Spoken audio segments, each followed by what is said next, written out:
Mr. President, Gaza will haunt the conscience of the world long after this genocide stops. And stop it must, and it must now. We have spoken too many times, and our people are still being murdered every single day. So let me just say the following today. 2 million people have lost loved ones in the last 7 months, lost family members, lost friends, lost limbs, lost their homes, lost their communities, schools, universities, hospitals were destroyed. People are being starved to death.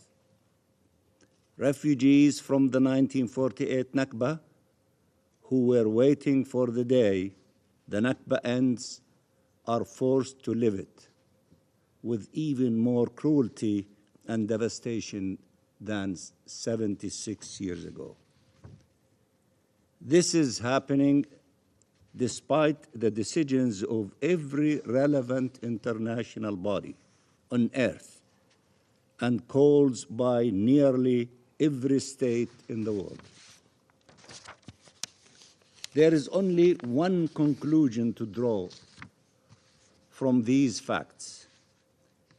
Israel is deliberately destroying life in Gaza, and it will not be deterred by the rules of international law or positions adopted by states or international bodies. It will only be deterred by resolute action, holding it accountable for its decisions and forcing it to change course. Mr. President, the whole world opposed Israelis' assault on Rafah, and yet Israel is proceeding. All of you opposed going into Rafah, yet the Israeli government is proceeding.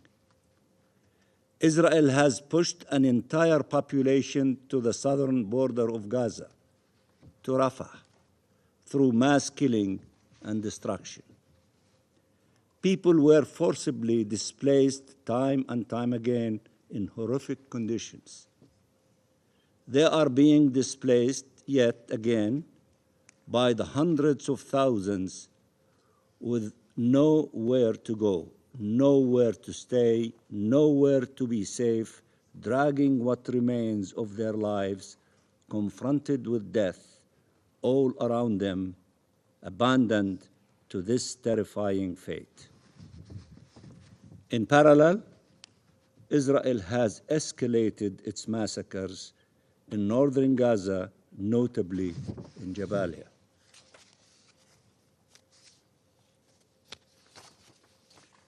Israel, instead of opening crossing points for humanitarian aid, decided to seize by force the Rafah crossing while providing cover for the destruction of humanitarian aid by Israeli settlers and extremists in the occupied West Bank and East Jerusalem.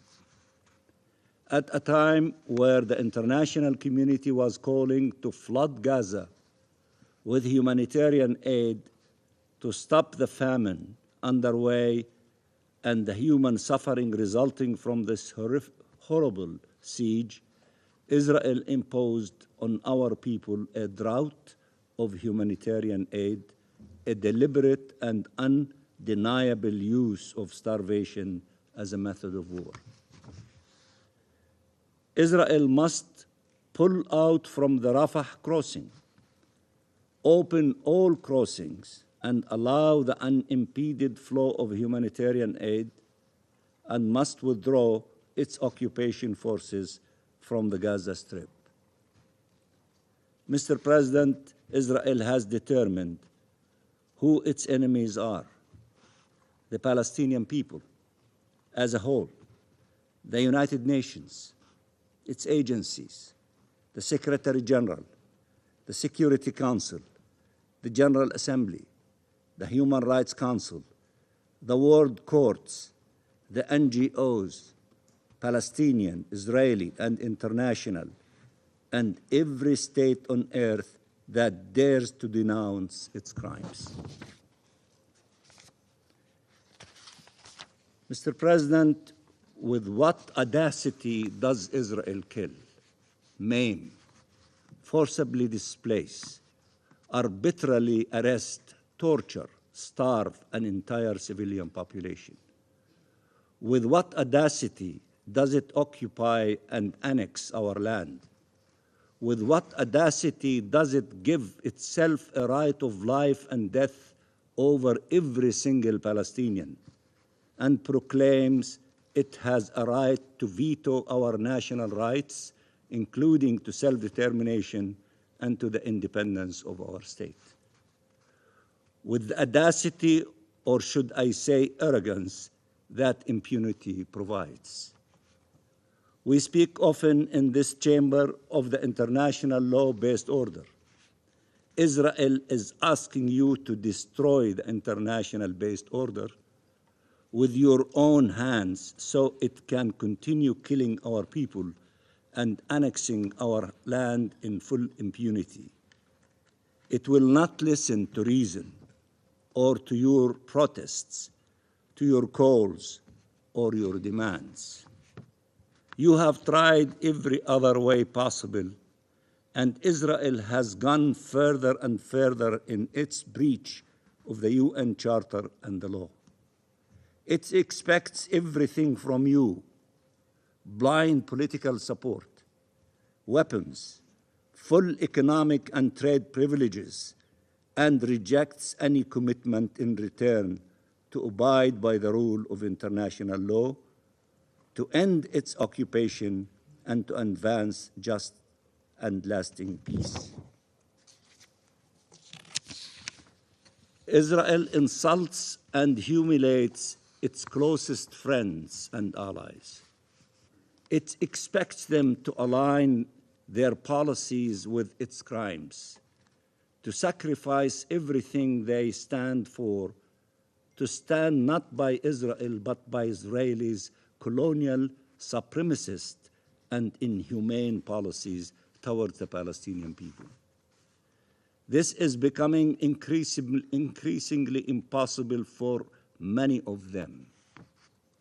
And we believe that very soon we will reach a tipping point where countries will stand up to defend freedom, justice, and peace, and there are important signs already to that effect. Indeed, peoples around the world are making themselves heard. Governments are more and more outspoken. But please remember that every day without reaching that tipping point means lives destroyed. I urge you to use every tool at your disposal to stop the massacres as Security Council and as states. Let me repeat.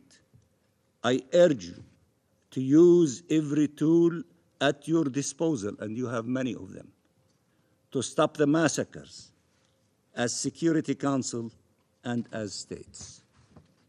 A whole nation is fighting for its survival before your very eyes. The future of our region, the future of our world, the future of this international law-based order will depend on what you do next. Thank you, Mr. President.